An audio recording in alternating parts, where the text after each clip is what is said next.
metal in any way? Okay, some of you. So some of you might notice that when you first cut out a piece of copper, it's not super hard like steel, but it's not very easily bent, okay? So when that happens and you need to make maybe a major curve or a major divot within the metal, you need to do something called annealing, okay? Did you guys notice after you soldered your ring how much softer it was? Okay, that was because the ring actually got up to annealing temperature. Okay, so in copper, annealing a piece of metal is you're looking for certain colors.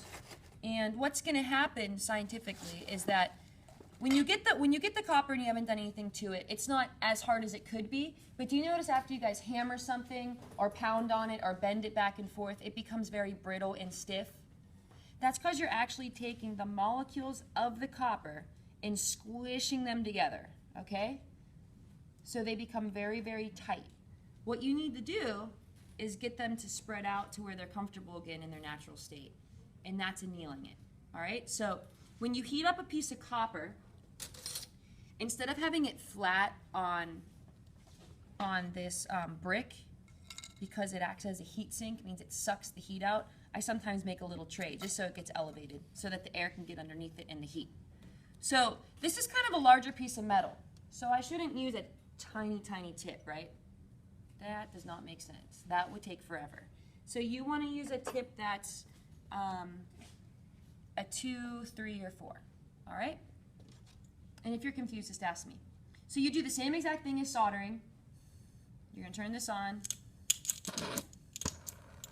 And instead of soldering, where's the hottest part of the flame for soldering? The tip. So when you're annealing, you're going to come out here by the bushy part of the flame. And it takes a little bit longer to heat up, but you want it to heat up a little bit slower so you don't shock it, okay? And you're going to heat it up past heat patina. It's going to get black. And then you're looking for a dull red, very, very dull red, to know when it's annealed. You can also put a little bit of flux on it too.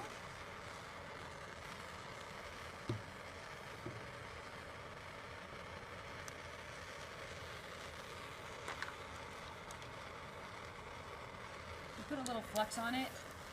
Should do it before. I forgot about that because I never do that. But if you're having a hard time seeing the temperature change, the flux will go past being white and become glassy and look like glass on the surface. So I'm getting close. See?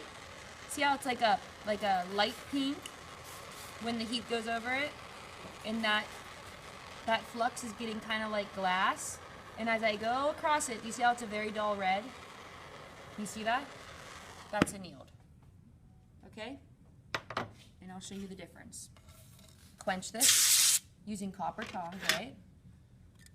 Now before I couldn't really do it, but look. I can bend it with my hands now. Okay? And that is how you anneal. Woohoo! Thank you.